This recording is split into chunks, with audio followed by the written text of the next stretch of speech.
ঈসা আলাইহিস সালাম এক পুরান গুরুস্থান একটা কবরের মধ্যে বললেন কুম বিইজনিল্লাহ, আল্লাহর হুকুম উঠেন। তো আল্লাহ কবরের মাটি সরাই দিয়েছেন, উনি উঠলেন। ঈসা আলাইহিস সালাম জিজ্ঞাসা করেন মান আনতা ওয়া মা ইসমুকা, আপনার নাম কি এবং আপনার পরিচয় কি? উনি তখন বলেন আমার নাম হলো আনা সাম, আমার পুরো পরিচয় হলো আনা সাম ইবনে নূহ। আমার বাবা নূহ আলাইহিস সালাম তিনিও পয়গম্বর ছিলেন, আর আমি সাম, আমিও আল্লাহর পয়গম্বর ছিলাম। তো ঈসা আলাইহিস সালাম বলেন তাহলে তো বাড়া লোক হয়ে উঠছে কবর। তিনি বলতেছেন এবার বলেন আমি আল্লাহর পয়গম্বর কিনা?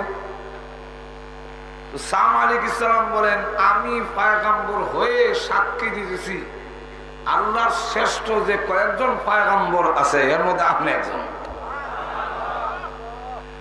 ঈসা আলাইহিস সালাম বলেন আমি দুইটা প্রশ্ন আপনাকে করব। কি প্রশ্ন? একটা হলো আপনার অর্ধেক চুল সাদা আর অর্ধেক কালো কেন? প্রথম নম্বর প্রশ্ন হইল যে আপনার অর্ধেক চুল সাদা অর্ধেক কালো কেন? আপনি তো ইব্রাহিম আলাইহিস সালামের আগে, আপনার তো একটাও সাদা থাকার কথা না, এই সাদা হইল কেন? তখন সাম আলাইহিস সালাম বলেন আমি কবরে শায়িত ছিলাম, আমি জানি কিয়ামতের মাঠে উঠতে হবে, মাঝখানে আর কবর থেকে উঠি নাই। এখন যখন শুনলাম আমার কানে আওয়াজ গেল আল্লাহর হুকুমে উঠেন, আমি তখন মনে করছি কিয়ামতের মাঠ কায়েম হয়ে যাচ্ছে।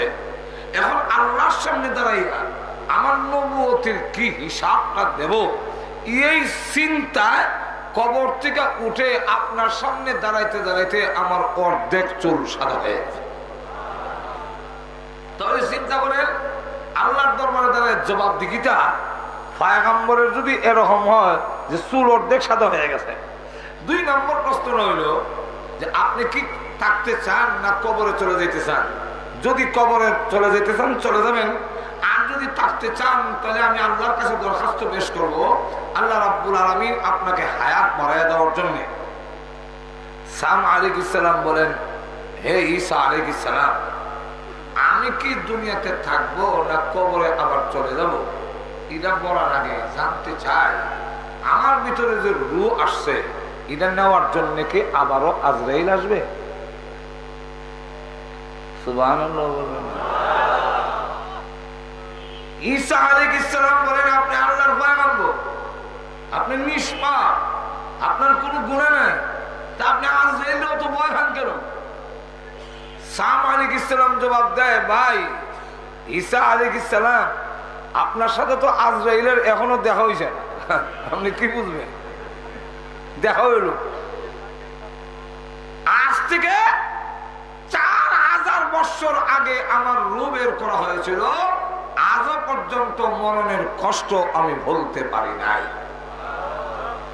আলহামদুলিল্লাহ নাহমাদুহু ওয়া নাস্তাঈনুহু ওয়া নাস্তাগফিরুহ ওয়া নু'মিনু বিহি ওয়া নাতাওয়াক্কালু আলাইহি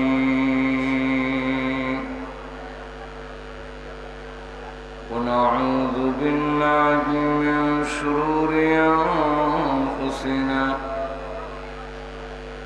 ওয়া মিন সাইয়্যাতি আ'মালিনা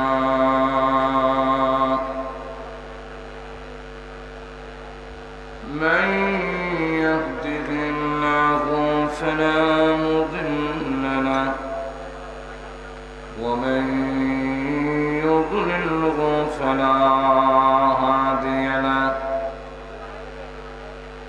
ونشهد أن لا إله إلا الله وحده لا شريك له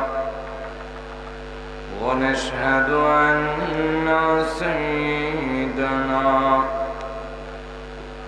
مولانا محمدا عبده ورسوله الذي أرسل إلى الناس كافة بشيرا ونذيرا وداعيا إلى الله بإذنه وسراجا منيرا. أما بعد فقد قال الله تعالى في كلامه المجيد وفرقانه الحميد: أعوذ بالله من الشيطان الرجيم. بسم الله الرحمن الرحيم. وإذ قال لقمان لابنه وهو يعظه: يا بني لا تشرك بالله إن الشرك لظلم عظيم. ووصينا الإنسان بوالديه حملته أمه وهنا على وهن وفصاله في عامين أن اشكر لي ولوالديك إلي المصير. وإن جاهداك على أن تشرك بي ما ليس لك به علم فلا تطعهما وصاحبهما في الدنيا معروفا واتبع سبيل من أناب إلي ثم إلي مرجعكم فأنبئكم بما كنتم تعملون. صدق الله العظيم.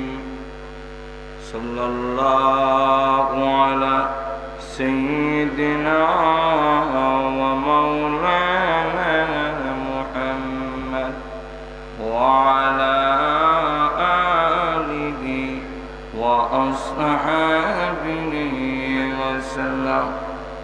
صلى الله على سيدنا ومولانا محمد وعلى آله وأصحابه وسلم. দৌলতপুর ইউনাইটেড ক্লাব কর্তৃক আয়োজিত 3 দিন ব্যাপী পবিত্র তাফসীরুল কোরআন মাহফিলের আজকের সমাপনী দিনে অত্যন্ত শ্রদ্ধেভাজন সভাপতি মুআজ্জাজ মুকাররম উলামায়ে কেরাম, সুধী মণ্ডলী,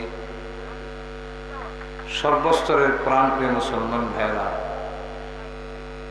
পর্দার অন্তরালে অবস্থানরত অত্যন্ত শ্রদ্ধেয় মা, সর্বপ্রথমই মহান আল্লাহ পাকের দরবারে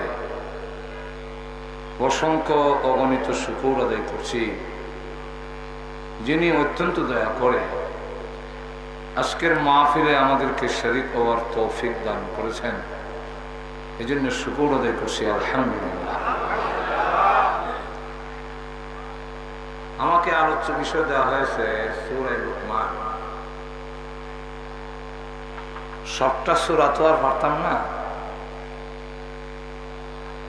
এই জন্য আমি আপনাদের সামনে সূরা লুকমানের 13 নম্বর আয়াত কারিমা থেকে তেলাওয়াত করেছি,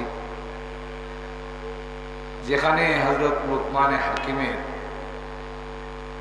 অত্যন্ত গুরুত্বপূর্ণ নসিহত, যে নসিহত গুলো ওনার সন্তানকে লক্ষ্য করে বলছিলেন,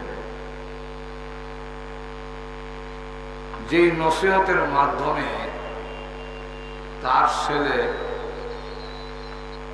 ভ্রান্ত পথে চলে গিয়েছিল, কিন্তু নসিহতের মাধ্যমে ছেলে আবার সঠিক পথে এসেছে। যে নসিহত গুলো এত গুরুত্বপূর্ণ, যার ফলে মহান আল্লাহ পাকের কালামের জায়গা হয়ে গেছে। আমাদের দেশের কোন জ্ঞানী গুণী, কোন বিজ্ঞজন, তার কোন বক্তব্য যদি লন্ডন ওয়াক্সফোর্ডে জায়গা হয়ে যায়, তখন আমরা গর্বের সাথে বলি, আমাদের বেটা কেমন জ্ঞানী রাখো। লন্ডনের ওয়াক্সফোর্ডে সিলেবাসের ভিতরে আমরা লোকটা লেখনী বা তার বক্তব্য স্থান পেয়েছে। লোকমান হাকিম তার আল্লাহর কাছে কি ভালো কথার অভাব আছে? কেউ কাছ থেকে কর্জা নেওয়া লাগবো? লোকমান হাকিমের কথাগুলো কত গুরুত্বপূর্ণ, যে মহান আল্লাহ পাক তার নসিহত গুলো কোরআন শরীফের অংশ ঢুকাইয়া বিশ্ব নবীর কাছে নাজিল করেছে। অথচ লোকমান হাকিম নবী ছিলেন না, এটাই হলো চূড়ান্ত কথা। এর কারণ কালো কোন লোকরে আল্লাহ নবী বানান নাই, গঠন ভালো না, নাকের সেন্টার ঠিক নেই, চোট মোটা, বডির কোনো সাইজ নেই, সামনের কালার বানানো, এই জাতীয় কোন লোককে আল্লাহ পয়গম্বর বানান নাই। সমস্ত নবীরা ছিলেন সুন্দর, যেমন তার চামড়ার কালা সুন্দর, সুন্দর বলতে একটা চামড়ার কালা সুন্দর, বডি বানানো। লোকমানে যতজন পয়গম্বর আল্লাহ দুনিয়াতে পাঠিয়েছেন, সব পয়গম্বররা চামড়ার কালারও আকর্ষণীয় এবং মাথার থেকে পা পর্যন্ত গঠনটাও খুব সুন্দর ছিল। আমাদের নবী ছিলেন বিশ্ব নবী, যেহেতু এই কারণে তিনি ছিলেন বিশ্ব সুন্দর। ওনার যেমন চামড়ার কালার আকর্ষণীয়, ঠিক তার বডিও আকর্ষণীয়। মাথার থেকে পা পর্যন্ত আল্লাহর নবীর শরীরে দোষ দেখাবার মতো কোন কাফেররাও দোষ খুঁজে পেয়ে যাবে। তো লোকমান হাকিমকে জিজ্ঞাসা করবেন, উনি নবী ছিলেন না। উনার একটা বক্তব্য হইল যে মহান আল্লাহ রাব্বুল আলামিন উনার সামনে দুইটা জিনিস, একটা হলো নবুয়ত আর একটা হলো হিকমত। এই দুইটার যে কোনো একটা তুমি গ্রহণ করতে পারো। লোকমান হাকিম তখন জানতে চাইলেন যে এই দুইটার যে কোনো একটা যদি আমাকে নেওয়ার ইচ্ছা বা অনিচ্ছা দেওয়া হয়, তাহলে আমি নবুয়ত নেব না, হিকমত নেব। আর যদি আল্লাহ পাক আমাকে নবুয়ত দিয়ে দেন, তাহলে আমার তো কোনো আপত্তি করার নেই, নবুয়ত দিলে আমি না করি। আর আমাকে যদি নেওয়া না নেওয়ার ইচ্ছা দেওয়া হয়, তাহলে আমি নবুয়ত নেব না, হিকমত নেব। কেন? নবুয়তের জবাবদিহিতা বেশি, দায়িত্ব বেশি। আর হিকমত, জ্ঞান, কৌশল, এগুলা যদি নেই, জবাবদিহিতা কম।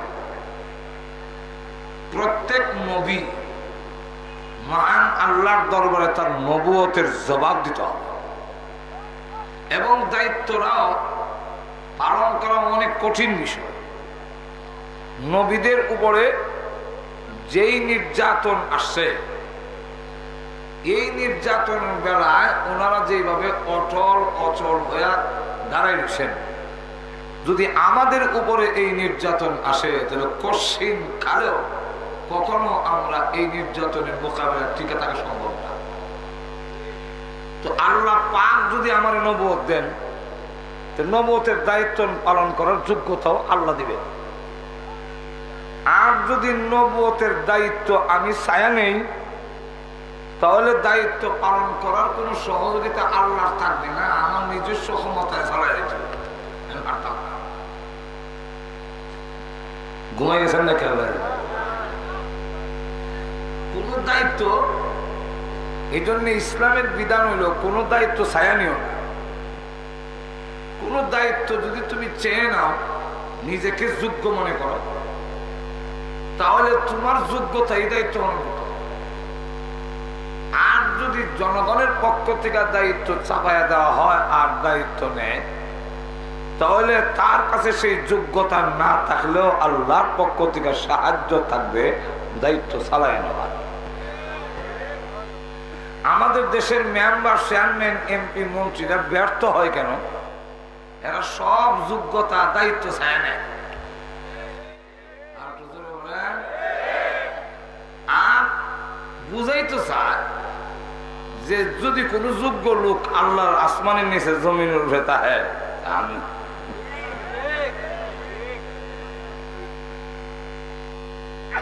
ইলেকশনে দাঁড়ায় বক্তব্য দেয় যে আপনারা আমাকে ভোট দেন, এটা আমি বলি না, কিন্তু আপনারা যোগ্য প্রার্থী দেখে আপনাদের ভোটটা। এদের ভিতরের অর্থটা হইল যে আমি যোগ্য।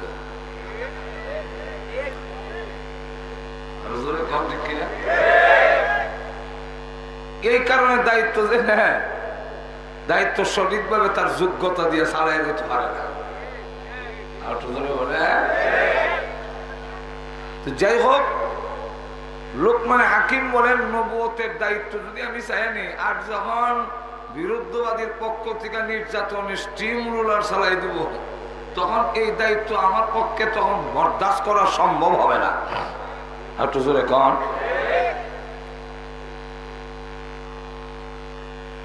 আল্লামা জালালউদ্দিন সুয়ুতী রহমাতুল্লাহ আলাইহি ওনার কিতাবে নূরুস সুদূর ফি আহওয়ালিল কুবুর, এই কিতাবের মধ্যে লেখেন যে ঈসা আলাইহিস সালামকে ওই যুগের লোকেরা বলল যে কবর থেকে কোন পুরান মুর্দা উঠটা যদি বলে আপনি নবী,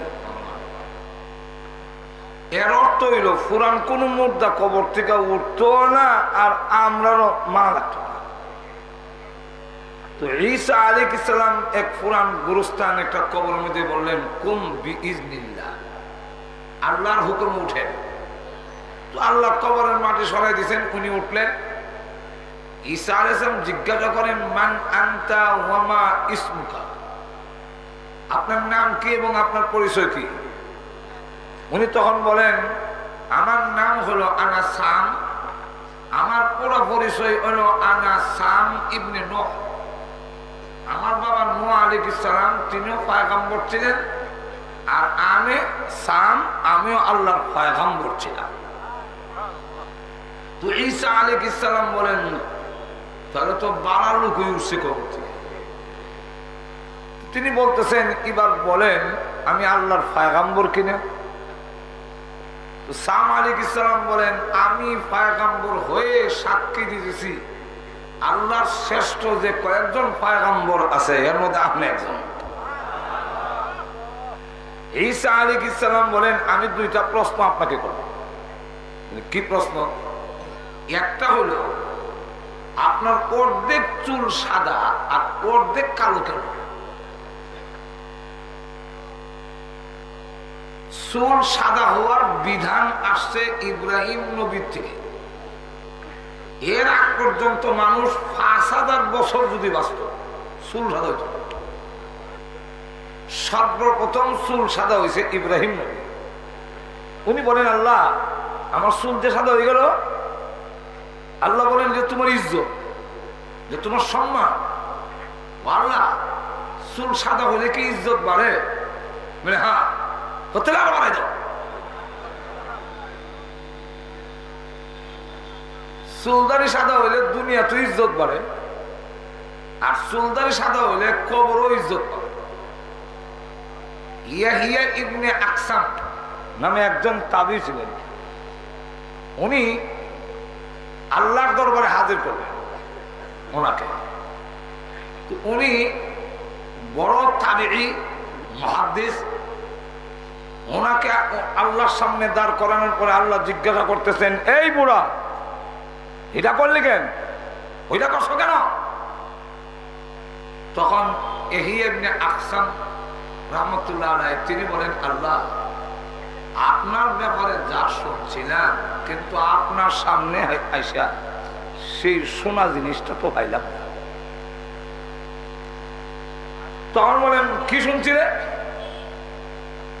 তখন ইয়াহিয়া ইবনে আকসাম বলেন, আমি সনদ সহ বলেন, হাদ্দাসানি আব্দুর রাজ্জাক, হাদ্দাসানি আন মামার, হাদ্দাসানি আন জুহরি, عن زهري عن عروة بن الزبير عن عائشة رضي الله عنها أن رسول الله صلى الله عليه وسلم এইভাবে সনদ বয়ান করে কয় যে আমি হাদিস বয়ান করছেন আব্দুর রাজ্জাক, উনি বয়ান করছেন মামারের কাছ থেকে, মামার বয়ান করছেন জুহরির কাছ থেকে, জুহরি বর্ণনা দিয়েছেন উরওয়াতা ইবনে জুবাইরের কাছ থেকে, উরওয়া ইবনে জুবাইর বয়ান করছেন আম্মাজান আয়েশার কাছ থেকে, আম্মাজান আয়েশা বয়ান করছেন রাসূলের কাছ থেকে, রাসূল বয়ান করছেন জিবরাইলের কাছ থেকে।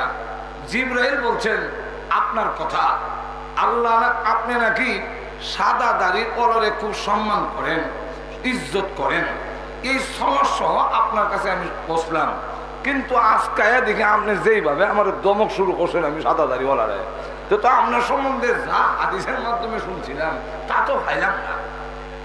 এমনি আল্লাহ বলেন, সাদাকা আব্দুর রাজ্জাক, সাদাকা মামা, সাদাকা জোহরি, সাদাকা উরওয়াতা ইবনে জুবাইর, সাদাকাত আয়েশা, সাদাকা রাসূলুল্লাহ, সাদাকা জিবরাইল, যা তোমার জীবনের সমস্ত গুনাহ আমি আল্লাহ মাফ করে দিলাম।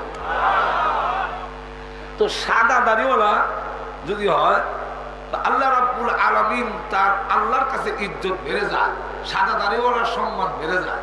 তো ইব্রাহিম আলাইহিস সালাম বলেন, দাড়ি সাদা হলে, চুল সাদা হলে যদি ইজ্জত বাড়ে তাহলে আরো বাড়াইয়া দাও, কিন্তু আমরা ইজ্জত বাড়ানোটা গ্রহণ করতে রাজি হই না।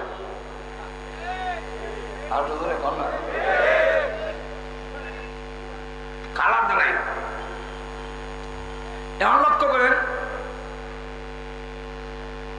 ঈসা আলাইহিস সালাম বলেন, 2 নম্বর প্রশ্ন। 2 নম্বরটা কি? 2 নম্বরটা, প্রথম নম্বর প্রশ্ন হইল যে আপনার অর্ধেক চুল সাদা অর্ধেক কালো কেন? আপনি তো ইব্রাহিম আলাইহিস সালামের আগে, আপনার তো একটাও সাদা থাকার কথা না, এই সাদা হইল কেন? তখন সাম আলাইহিস সালাম বলেন, আমি কবরে শায়িত ছিলাম, আমি জানি কিয়ামতের মাঠে উঠতে হবে, মাঝখানে আর কবর থেকে উঠি নাই। এখন যখন শুনলাম আমার কানে আওয়াজ গেল আল্লাহর হুকুমে উঠেন, আমি তখন মনে করছি কিয়ামতের মাঠ কায়েম হয়ে যাচ্ছে। এখন আল্লাহর সামনে দাঁড়াই আমার নবুয়তের কি হিসাবটা দেব, এই চিন্তায় কবর থেকে উঠে আপনার সামনে দাঁড়াইতে দাঁড়াইতে আমার অর্ধেক চুল সাদা হয়ে গেছে। তাহলে চিন্তা করেন, আল্লাহর দরবারে দাঁড়ায় জবাব দিকিটা পয়গম্বরের যদি এরকম হয় যে চুল অর্ধেক সাদা হয়ে গেছে। 2 নম্বর প্রশ্ন হইল যে আপনি কি থাকতে চান না কবরে চলে যেতে চান? যদি কবরে চলে যেতে চান চলে যাবেন, আর যদি থাকতে চান তাহলে আমি আল্লাহর কাছে দরখাস্ত পেশ করব, আল্লাহ রাব্বুল আলামিন আপনাকে হায়াত বাড়ায় দেওয়ার জন্য। সাম আলাইহিস সালাম বলেন, হে ঈসা আলাইহিস সালাম, আমি কি দুনিয়াতে থাকবো না কবরে আবার চলে যাব? এটা বলার আগে জানতে চাই আমার ভিতরে যে রূহ আসছে এটা নেওয়ার জন্য কি আবারও আজরাইল আসবে? সুবহানাল্লাহ বলেন। ঈসা আলাইহিস সালাম বলেন, আপনি আল্লাহর পয়গম্বর, আপনি নিষ্পাপ, আপনার কোনো গুনাহ নাই, তা আপনি আজরাইলের তো ভয় পান কেন? সাম আলাইহিস সালাম জবাব দেয়, ভাই ঈসা আলাইহিস সালাম আপনার সাথে তো আজরাইলের এখনো দেখা হয়েছে না, আপনি কি বুঝবেন? দেখা হইল আজ থেকে 4000 বছর আগে আমার রূহ বের করা হয়েছিল, আজও পর্যন্ত মরণের কষ্ট আমি বলতে পারি নাই। যেহেতু নবুয়তের দায়িত্ব বেশি, এই কারণে আমি নবুয়ত না নিয়ে হিকমত নেব, হিকমতে আমার উপরে এত দায়িত্ব নয়। তো লুকমান হাকিম একজন জ্ঞানী লোক ছিলেন। আল্লাহ রাব্বুল আলামিন এই কালো লোকটাকে এত ইজ্জত দিয়েছেন, এত সম্মান দিয়েছেন যে কোরআন শরীফে গনা বাসা কয়েকজন পয়গম্বরের নাম আছে, একজন সাহাবী ছাড়া কোরআনের মধ্যে আর 2 নম্বর কোন সাহাবীর নাম নাই। আবু বকর সিদ্দিকের নাম নাই, উমরের নাম কোরআনে নাই, উসমানের নাম কোরআনে নাই, হযরত আলীর নাম কোরআনে নাই। শুধু একজন সাহাবী প্রসঙ্গক্রমে ওনার নামটা কোরআনে আসছে, এই সাহাবীর নাম যায়েদ রাদিয়াল্লাহু তাআলা আনহু। যায়েদ রাদিয়াল্লাহু আনহুর নামটা হারাম্মা কাদা যায়েদুন, এই একজন সাহাবীর নাম কোরআনে আছে, আর কোন সাহাবীর নাম কোরআন শরীফ একটু যখন কোরআনে নাই। পয়গম্বরের মধ্যে গোনা বাসা কয়েকজন পয়গম্বর, 20-25 জন পয়গম্বরের নাম কোরআনে আছে। আল্লাহ সকল নাম তো কোরআনে আনে না, কোরআনে আসা আল্লাহ কারো নাম উচ্চারণ করা, এটা তো বিরাট বড় একটা গৌরবের কথা। হযরত জাফর ইবনে আবি তালিব রাদিয়াল্লাহু আনহুকে রাসূল বলতেছেন, ও জাফর, তোমার মধ্যে নাকি 4টা গুণ আছে, যে গুণগুলো আল্লাহ পছন্দ করেন, সেই গুণটি কি? হযরত জাফর রাদিয়াল্লাহু আনহু বলেন, ওগো আল্লাহর নবী, আমার ভিতরে যে গুণগুলো আছে এই গুণ তো আমি জানি, আপনি জানলেন কি করে? রাসূল বলেন, তোমার গুণগুলো মহান আল্লাহ পাক আমাকে জানাই দিয়েছেন। আল্লাহ বলছেন তোমার 4টা গুণ আছে। হযরত জাফর রাদিয়াল্লাহু আনহু বলেন, আমার যে 4টা গুণের কথা আল্লাহ বললেন, আমার 4টা গুণ আছে ভালো, যেটা আল্লাহ পছন্দ করেন, তো আল্লাহকে আমার নামটা বলছেন।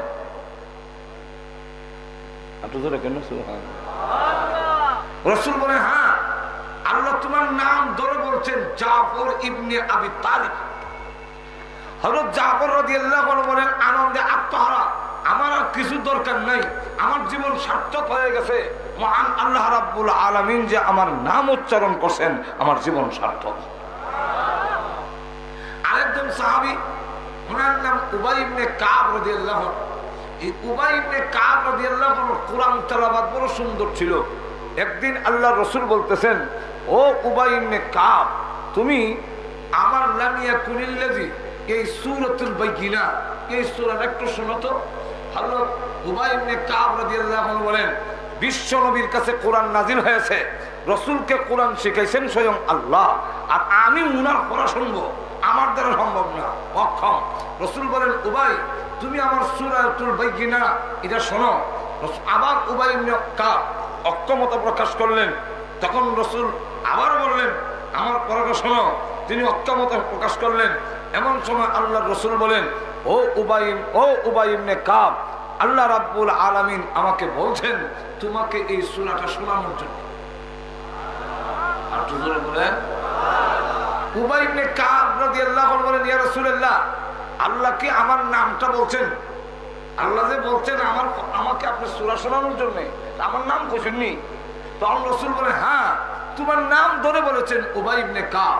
উবাই ইবনে কাব রাদিয়াল্লাহু আনহু আনন্দে আত্মহারা হয়ে গেলেন যে আল্লাহ পাক যে আমার নাম উচ্চারণ করছেন, আমার জীবন সার্থক। তাহলে আল্লাহ রাব্বুল আলামিন কারো নাম উচ্চারণ করা, এটা তো বিরাট বড় ব্যাপার। তো পয়গম্বর ছাড়া একজন পয়গম্বর নয়, অথচ সূরার মধ্যে সূরার নামকরণ করছে সূরা লুকমান। আবার শুধু নামকরণই না, সূরার নামই সূরাতুল লুকমান। এখানে শেষ না, ডাইরেক্ট কোরআন শরীফের আয়াতের ভিতরে ওয়াইল ক্বালা লুকমান, ওয়াইল ক্বালা লুকমান, এই লুকমান নামটা আল্লাহ রাব্বুল আলামিন কোরআনের ভিতরে ঢুকাইছেন। এতে বোঝা যায় এই লোকটার সম্মান এবং মর্যাদা আল্লাহর কাছে আছে কি নাই। তখন আল্লাহর রাসূল বলেন, এক হাদিস আসছে, একজন কালো সাহাবী রাসূলের দরবারে বসে কাঁদতেছে। আল্লাহর নবী বলেন, সাহাবী আমার সামনে বসে বসে কেন কান্দো? সাহাবী ডাক দিয়ে বলেন, ইয়া রাসূলুল্লাহ, ইয়া হাবিবাল্লাহ, কান্নার কারণ হলো আমার আর আপনার সামনার কালার কোনো মিল নাই। আমি বিশ্ব কালো আর আপনি বিশ্ব সুন্দর। আমার গঠনের সঙ্গে আপনার গঠনের কোনো মিল নাই। অগরবিজি, আমার না টুডের সাইজ আছে, না নাকের কোনো সাইজ আছে, পায়ের মধ্যে রেল লাইনের মতো ভরা। অগরবিজি, আপনার গঠনের সাথে আমার গঠনের মিল নাই। আপনার মর্যাদা আর আমার মর্যাদায় কোনো মিল নাই।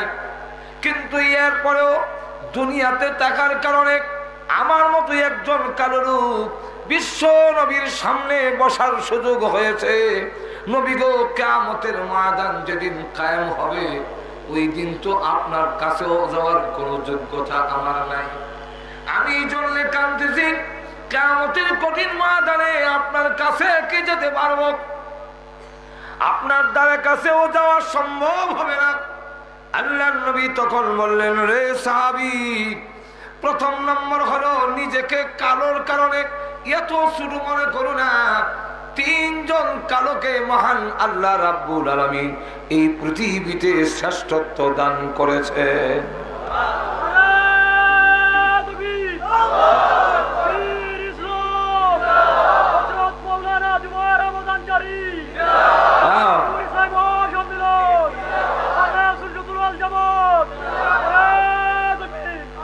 বসে জুসের সময় তখন আইসু জোরে কোন ঠিক না, আগে তো সব জুস উঠতেই বসর না, তো জোরে কোন ঠিক না।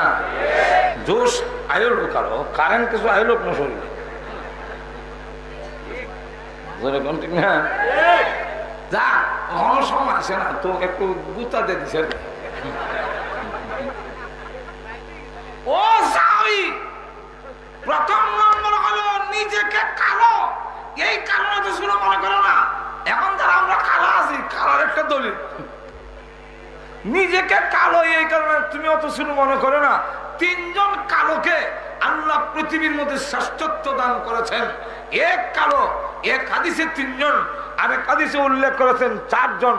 তিনজন যে হাদিসে উল্লেখ করেছেন, এই তিনজনের একজনের নাম রাসূল বলেন লোকমান হাকিম। অত্যন্ত কালো ছিলেন, খাটো ছিল এবং নাক সেবা, ঠোঁট মোড়া, পায়ের মধ্যে রেল লাইনের মতো হারা। তিনি গুলাম ছিলেন, বকরির রাখাল ছিলেন। এখন লক্ষ্য করে দেখেন, এই রাখাল অবস্থায় আর এত সম্মান, এত মর্যাদা এই লোকমানে হাকিম হলো। যদিও কালো, যদিও খাটো, যদিও বিশ্রী, কিন্তু মহান আল্লাহ রাব্বুল আলামিন পৃথিবীর মধ্যে লোকমানে হাকিমকে এত শ্রেষ্ঠত্ব দান করেছেন, যার বক্তব্য, যার নসিহত মহান আল্লাহ পাক তার কোরআনের মধ্যে উল্লেখ করে দিয়েছেন। দুই নম্বর একজন কালো, ওনার নাম বিলাল রাদিয়াল্লাহু, যাকে মক্কার লোকেরা কালা কাউয়া বলে আখ্যায়িত। কাবা করে যখন আলান দিছে, আল্লাহু আকবার, আল্লাহু আকবার, এমনি কাফের দূরে বয়ে বইয়া। আর যারা নতুন মুসলমান হয়েছে, হেরাও খালি কাফের না, নতুন নতুন মুসলমান যে হয়েছে, হেরাও বয়ে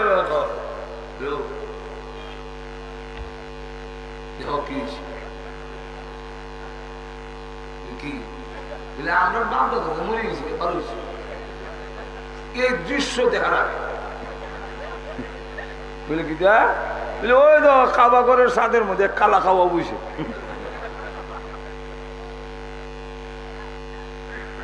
রাসূল বলেন, ও বিলাল, তোমাকে কালো কাওয়া বলে, তোমার নাকের সেন্টার ঠিক নেই, হাসি নিগ্রো। আমরা আমেরিকার জামে খান, এরা নাকের সেন্টার ঠিক নেই, টুটমুড়া। বারাক ওবামার গোষ্ঠীরে দেখলে তো দিনের বেলা লাইট দিয়ে দেওয়া লাগে।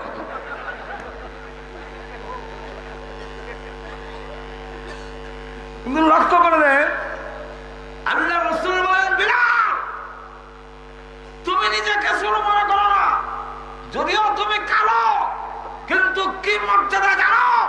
কিয়ামতের কঠিন ময়দানে তোমার এত সম্মান, যেদিন আল্লাহ রাব্বুল আলামিন বলবেন জান্নাতের গেটটা খুলে দেওয়ার জন্য, সমস্ত নবীরা জান্নাতের গেটে গিয়ে দাঁড়াবে, কিন্তু জান্নাতের তো গেটে তালা দেওয়া। ডাক দিয়ে বলবেন, ও প্রহরীরা, গেটটা খোলো, আমরা জান্নাতে যাওয়ার জন্য এসেছি। আপনি কে? আমি আদম আলাইহিস সালাম। বলে একটু বেয়াদবি মাফ করবেন, অপেক্ষা করুন। আবার আরেকজন আহ্বান করলো, গেটটা খুলেন। আপনি কে? ভিতর থেকে জিজ্ঞাসা করে, আপনি কে? বলে আমি তো নূহ আলাইহিস সালাম। বলে বেয়াদবি মাফ করবেন, একটু অপেক্ষা করেন। আবার আহ্বান করা হলো, আপনি কে? পরিচয় দেন। বলে আমি ইব্রাহিম আলাইহিস সালাম। মাফ করেন, অপেক্ষা করেন। আবার আহ্বান করা হলো, কে? বলে আমি মূসা কালিমুল্লাহ।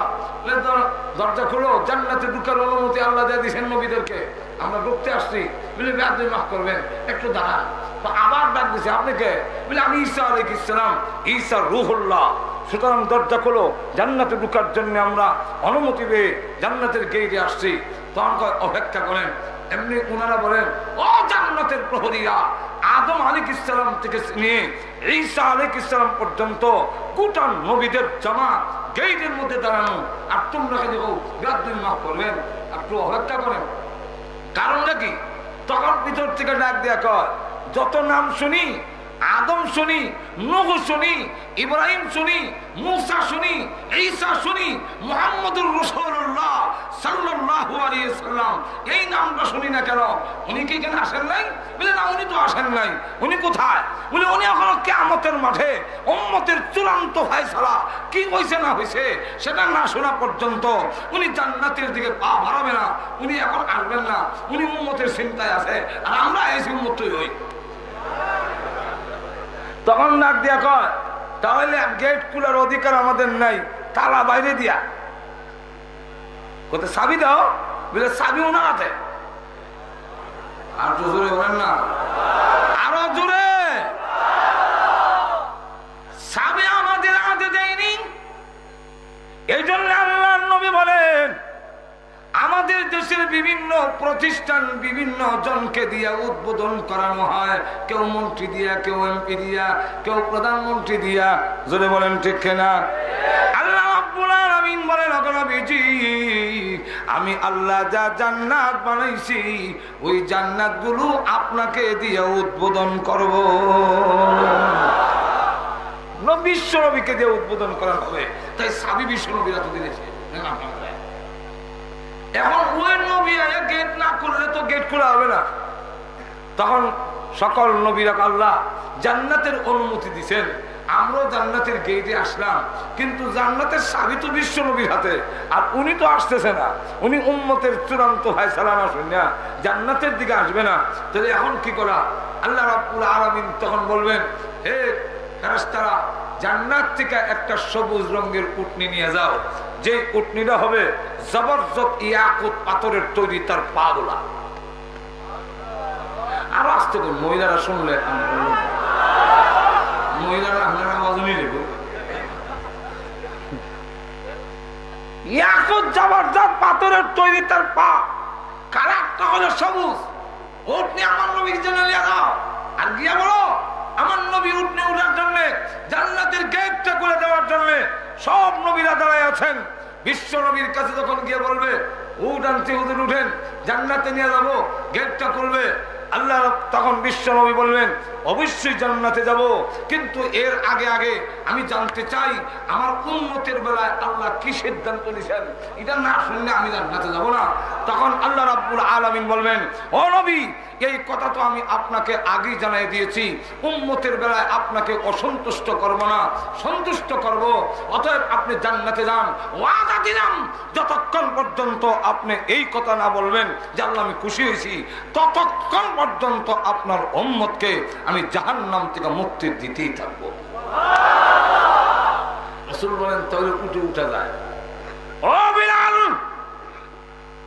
ওই কিয়ামতের কঠিন ময়দানে আমি যখন উঠে আরোহণ করব, আল্লাহর পক্ষ থেকে তখন ডাকবে, কালো বিলাল কই?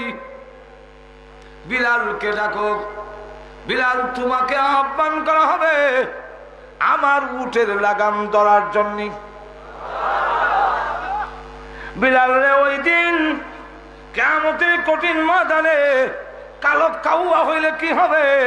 কিয়ামতের মাঠে তুমি নিচে থেকে উটের লাগাম ধরে আজান দিতে থাকবে। আমার ডান পাশে থাকবে আবু বকর, বাম পাশে থাকবে ওমর, আর তুমি বিলাল নিচে থেকে উটের লাগাম ধরে ধরে ওই দিন আমি বিশ্ব নবীর সাথে জান্নাতে প্রবেশ করবে।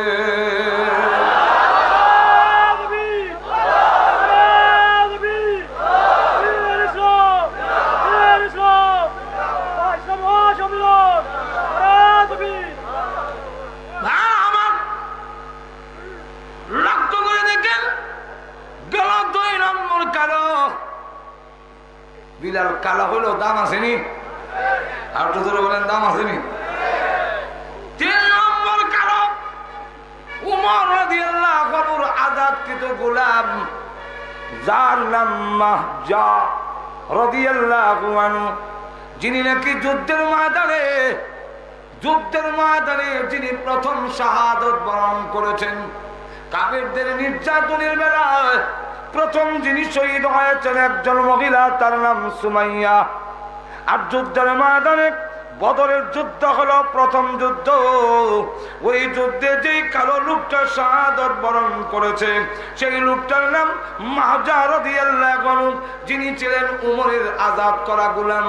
উনি হাফসি, উনি দেখা যায় নাকি সেন্টার ঠিক নাই।